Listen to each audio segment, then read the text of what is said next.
After the first publication of the Compleat Angler in 1653, Isaac Walton spent the remaining 30 years of his life in Hampshire, where he died at the age of 90.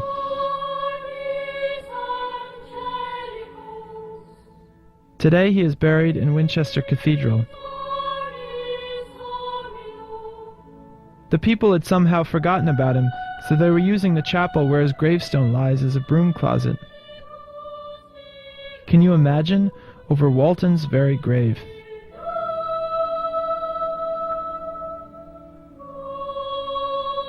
The chapel has since been restored. This modest place reflects Walton's simplicity.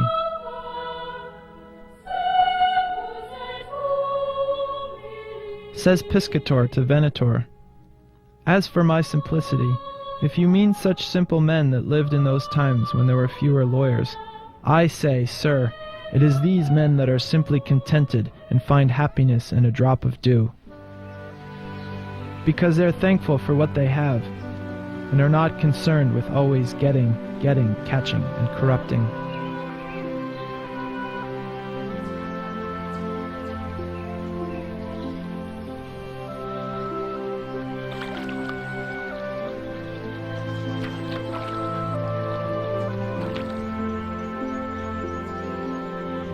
In his 90 years, Walton had become familiar with personal tragedy. Besides living through a bloody civil war, he had outlived 2 wives and several children.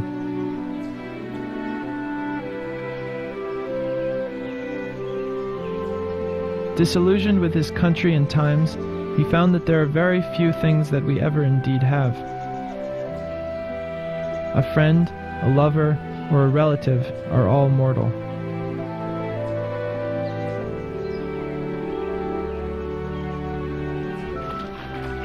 Walton found solace in angling, a safe way in which we can experience failure and learn from it without being irreparably damaged when we lose a fish.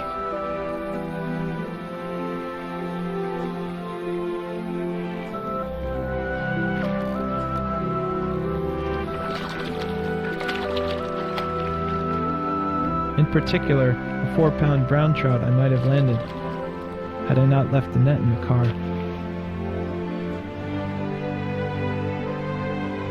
On my final day in England, I fed the fish bread on the River Test.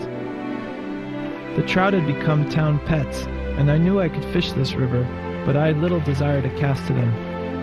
I felt utterly complacent, and was, in Walton's words, sick of being well.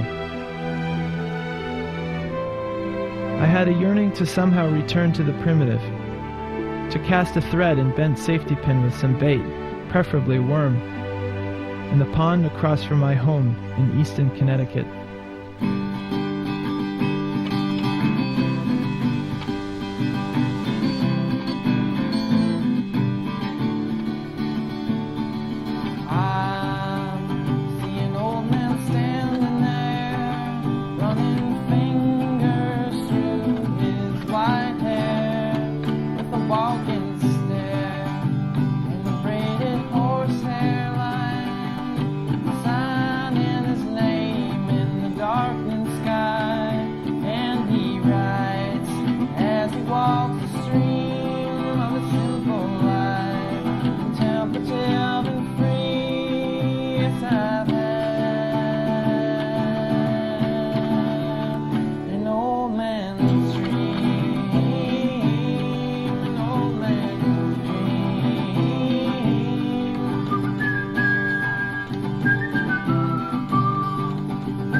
Clouds go by, I don't want to wait, 'cause I've had an old man's dream, an old man's dream.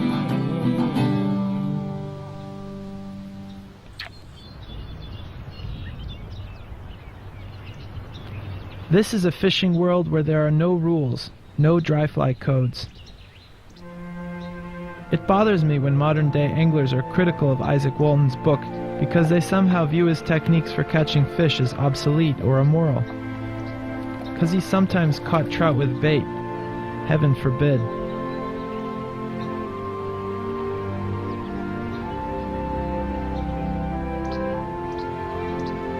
Don't you see?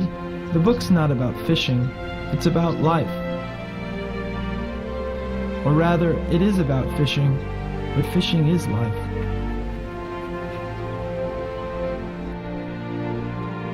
Isaac Walton was a self-educated man, a tailor by trade who transcended class structure, befriended intellectuals, and was embraced as a writer of some renown. His little fishing book, filled with recipes, poems, music scores, etchings, and general musings from the heart of a pastoral fantasy, is one of the first works to equate the angling experience with the spiritual. He understood that the immortal quality of rivers held some secret answer to man's plight. How many rivers had he stood over and fished, and how many of his aging faces throughout his charmed and turbulent life stared back at him? Perhaps he understood that the person he saw reflected in the water was not himself, but an ideal, a lifestyle we all envy, and none of us ever really achieve.